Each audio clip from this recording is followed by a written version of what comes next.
21 जुलाई 2001 दोपहर 3 बजे का वक्त था। सूरज अपनी 1.5 आंख खोले आसमान से दुनिया को टिकटिकी बांध कर देख रहा था। यूं तो सूरज से आने वाली तपती हुई किरणों के मजे पूरी दुनिया ही लूट रही थी, मगर शहरे लाहौर से जैसे सूरज की खास दोस्ती हो। दरियाए रावी का पानी खुश्क हो चुका था। गर्मी के बाइस लोग राह चलते एक दूसरे से लड़ने फिरने लगे थे, तो कभी परेशानी के बाइस लोगों की तबीयतें बिगड़ने लगी थीं। बढ़ती हुई गर्मी और आसमान को छूते बिजली के बिलों ने लोगों की बर्दाश्त खत्म करके रख दी थी। हर शख्स गर्मी से आजिज आ चुका था। यहाँ एक तरफ जब पूरा लाहौर गर्मी से परेशान हो चुका था, वहीं गंगाराम अस्पताल में गायनी वार्ड के बाहर कॉरिडोर में एयर कंडीशन माहौल में टहलते हुए नसीर साहब की पेशानी पर पसीने की लड़ियां बह रही थी। वो कभी दाएं जानिब जाते तो कभी टहलते हुए बाएं जानिब आते, कभी दरमियान में रुक के गायनी वार्ड का दरवाज़ा देखते, कभी जेब में से रुमाल निकालकर माथे की पसीने की लड़ियां साफ करते, कभी हाथों को मलते। हैरान कुन बात है कि 16 डिग्री पर चलने वाले एसी की ठंडी हवाएं भी नसीर साहब का पसीना खुश्क नहीं कर पा रही थी। 1 घंटा टहलने के बाद जैसे ही घड़ी ने 4 बजाए, वहां 4:01 पर वार्ड से एक बच्चे की और 4:02 पर दूसरे बच्चे की रोने की आवाज बुलंद हुई। जैसे ही आवाजें बुलंद हुई, नसीर साहब दौड़ते हुए गायनी वार्ड के दरवाजे पर आकर खड़े हो गए और टिकटिकी बांधकर दरवाजे को देखने लगे। इतने में वार्ड का दरवाजा खुला। तेज कदमों से चलती हुई एक नर्स बाहर आई। सिस्टर नाजिया ने बाहर आकर नसीर साहब की जानिब देखा और देखकर कहने लगी, मुबारक हो, जुड़वां बेटियां हुई हैं। यह सुनना था कि नसीर साहब के पेशानी का पसीना अपने आप खुश्क हो गया। बाछे खुशी से खिल उठी और खुशी से बौखलाए हुए नसीर साहब को कुछ समझ ना आया। वो खुशी से बाहें फैलाकर सिस्टर नाजिया की जानिब बढ़े और अचानक उन्हें ख्याल आया और वो ख्याल आते ही पीछे पलटे। जैसे ही पीछे पलटे, अपने पीछे खड़ा हुआ एक अनजान आदमी देखकर खुशी के मारे उस आदमी से लिपट गए और रोने लगे। वो आदमी हैरान रह गया। उसने जब हाल दरियाफ्त किया तो नसीर साहब ने बताया कि भाई साहब, मैं 8 साल से बे औलाद हूं। मेरे यहाँ हर बार औलाद होती है और मर जाती है। ये मैं 6ठी बार आज गायनी वार्ड के दरवाजे पे खड़ा हूं और अल्लाह का शुक्र है उसने मुझे सरखुरू किया। ये सुनकर वो आदमी हैरानी में मुब्तला हो गया। अभी दोनों के दरमियान ये गुफ्तगू चल रही थी कि एकदम से फिर गायनी वार्ड का दरवाजा खुला और एक गमगीन खबर हवा की तरह उड़ती हुई नसीर साहब के कानों में पहुंची। ये गजब हो गया। 2 जुड़वां बेटियों को जन्म देने के बाद उनकी मां इस दुनिया से रुखसत हो गई। ये सुनना था कि नसीर साहब की खुशी गमी में बदल गई। जो आंसू पहले खुशी में बह रहे थे अब गम में बहने लगे।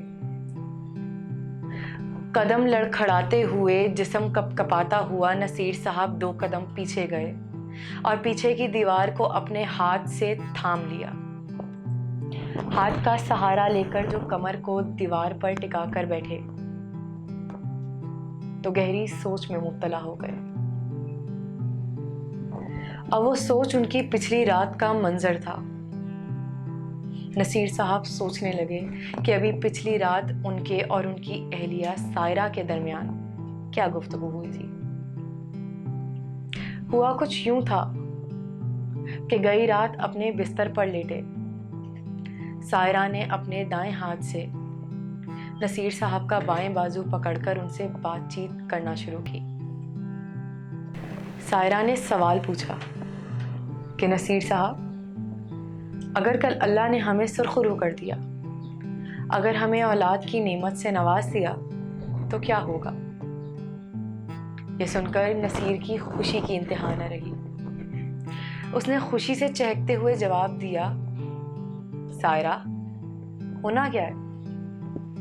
हम साहिबे औलाद हो जाएंगे, हमारे घर में बच्चों की कुलकारियां होंगी, बच्चों के खेल कूद होंगे, हमें माँ बाप कहकर पुकारने वाला कोई होगा। ये सुनकर सायरा खुश हुई।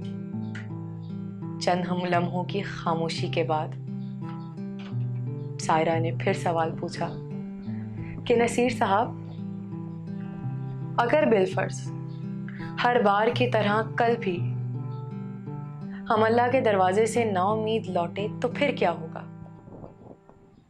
ये सुनकर नसीर बरहम हो गया।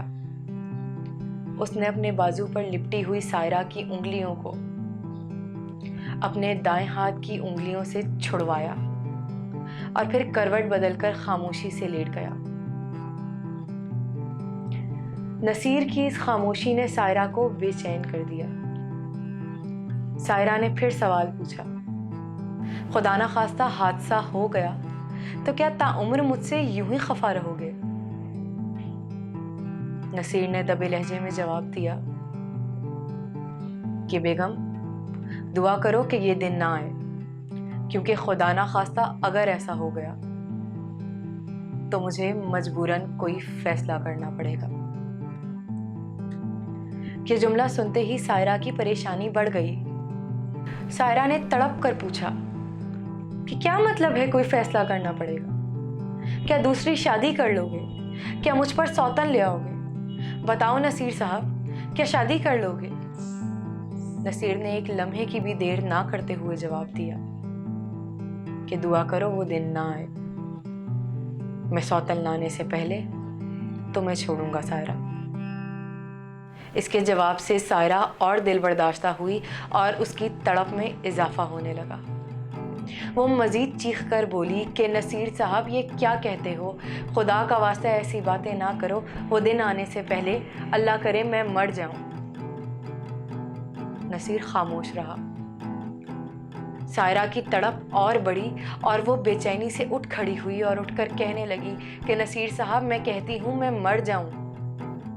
नसीर फिर खामोश रहा। सायरा रो पड़ी और रो कर कहने लगी कि खुदारा, ये दिन भी देखना था कि आज तुम्हें मेरी मौत की बात सुनकर कोई फर्क ही नहीं पड़ रहा, फिर तो अल्लाह करे मैं मर ही जाऊं।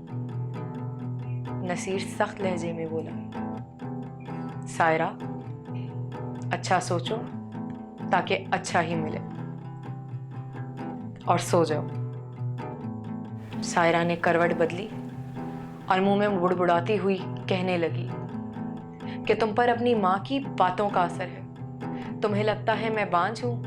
नसीर साहब, अगर मैं बांझ होती तो हमारे 6 बच्चे होकर मरते नहीं। बांझ औरतों की औलाद नहीं होती।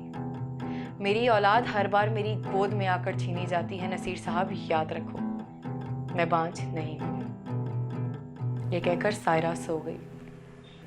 अभी नसीर अस्पताल की दीवार से लगा इसी सोच में मुब्तला था कि वो आदमी जिसके गले लगकर इसने अपनी खुशी बांटी थी, वो इसके कंधे से लिपटकर धाड़े मार मार कर रोने लगा। उसकी धाड़ों में कुछ बैन थे और वो बैन ये थे कि खुदारा, मेरी गलतियों को माफ़ कर दे, परवरदिगार मेरे गुनाहों को बख्श दे, अल्लाह मेरी नेक बीवी मुझे लौटा दे, अल्लाह मेरी नौशाबा मुझे लौटा दे, मैं नौशाबा के बगैर कैसे जीऊँगा? ऐ मेरे मालिक, मेरी बीवी लौटा दे, मैं 3 बच्चे कैसे पालूंगा? मैं 2 बेटियों की परवरिश कैसे करूँगा? अल्लाह मेरी नौशाबा लौटा दे। उसके ये बैन सुनने थे कि नसीर हैरत में मुब्तला हो गया हैरानगी से उसके बेंच सुनने लगा और उसका चेहरा देखने लगा। उसने नसीर को झंझोड़ते हुए कहा कि भाई साहब, मुझे बताओ मैं क्या करूं? नौमौलूद जुड़वा बेटियों ने तो माँ ही नहीं देखी। मैं उनको तो फिर भी माँ बन के पाल लूं, लेकिन जो मेरा 4 साल का बेटा घर पर अपनी माँ का इंतजार कर रहा है, मैं उसको क्या कहूँगा? क्या बताऊंगा कि उसकी माँ को कहाँ छोड़ आया हूँ? वो मुझसे सवाल करेगा तो मैं क्या जवाब दूंगा?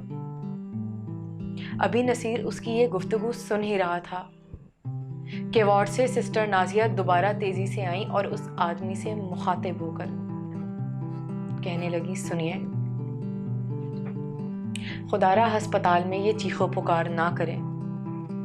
यहाँ मरीज होते हैं, अस्पताल में ये चीखो पुकार की इजाजत नहीं है। ये कहकर वो नसीर साहब से मुखातिब हुई और कहने लगी कि आप इनको छोड़िए और अंदर आकर अपनी अहलिया को संभालिए। अहलिया का नाम सुनना था कि नसीर की सांस में जैसे सांस आ गया, उसका दम बहाल हो गया। लेकिन जैसे ही सिस्टर नाजिया का अगला जुमला सुना तो उसका सांस वापस उखड़ने लगा। सिस्टर नाजिया ने अगली खबर उसे ये दी कि अल्लाह की रजा से आपके घर एक बेटा पैदा हुआ था, जिसका सांस अब बंद हो चुका है। लेकिन जिस लम्हे से आपके बेटे का सांस बंद हुआ है, आपकी बीवी चीख चीख कर रो रो कर तड़प तड़प कर कह रही है कि मेरे शौहर को बताने से पहले कोई मुझे जहर खिला दो, कोई मुझे मार दो, कोई मेरी जान ले लो। अल्लाह का वास्ता है, मुझे मार दो, मैं जीना नहीं चाहती, मुझे मार दो। मैं सौतन का गम बर्दाश्त नहीं कर सकती, मुझे मार दो, मुझे मार दो, मुझे मार दो।